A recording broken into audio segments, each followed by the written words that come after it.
کسب کانالی ما. امروز من صبحانه خیلی هم آسان تیار کردم. شما هم می توانید تیار کنید.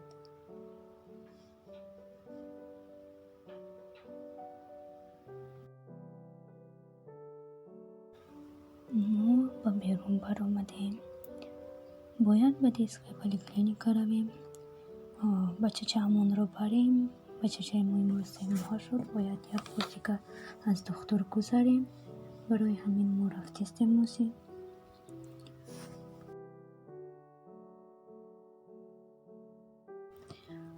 هوای ما هم خیلی هم گرم. خیلی هوای زیبا امروز.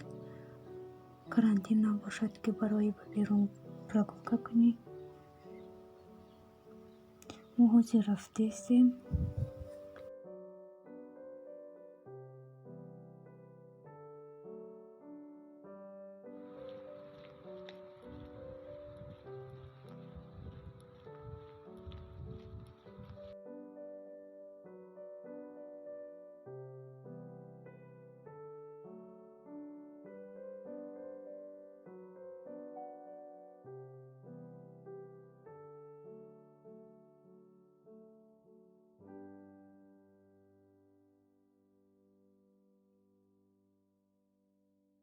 انا این پلیکلینیکای ما خیلی هم نزدیک.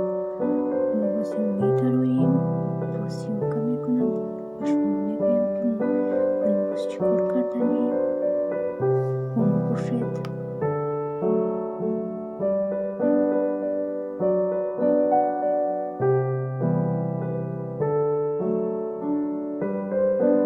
اکنون ما از پلیکلینیکا برآمدیم. حاضر من باشم رفتم.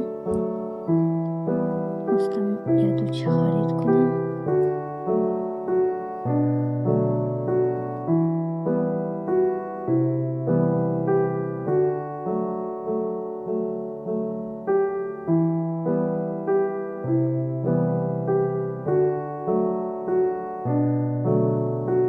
торговый центр моей каширской плаза возле محکمه برای карантин. همه торговый центр محکمه نه محکم.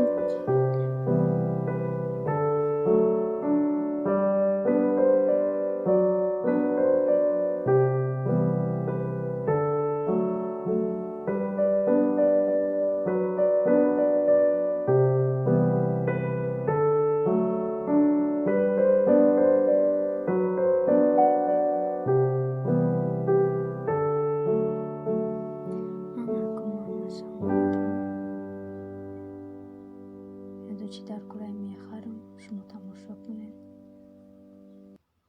همه چیز هست درشون.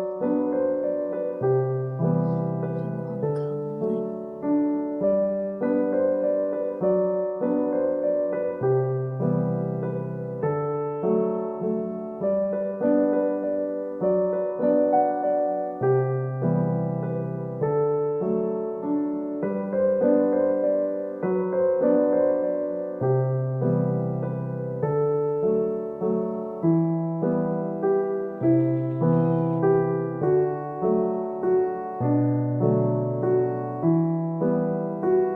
سکی با من در کار بود من یافتم. حاضر من با کس رفتم. با همه شما خیر. خدا نگهبانتون باشد.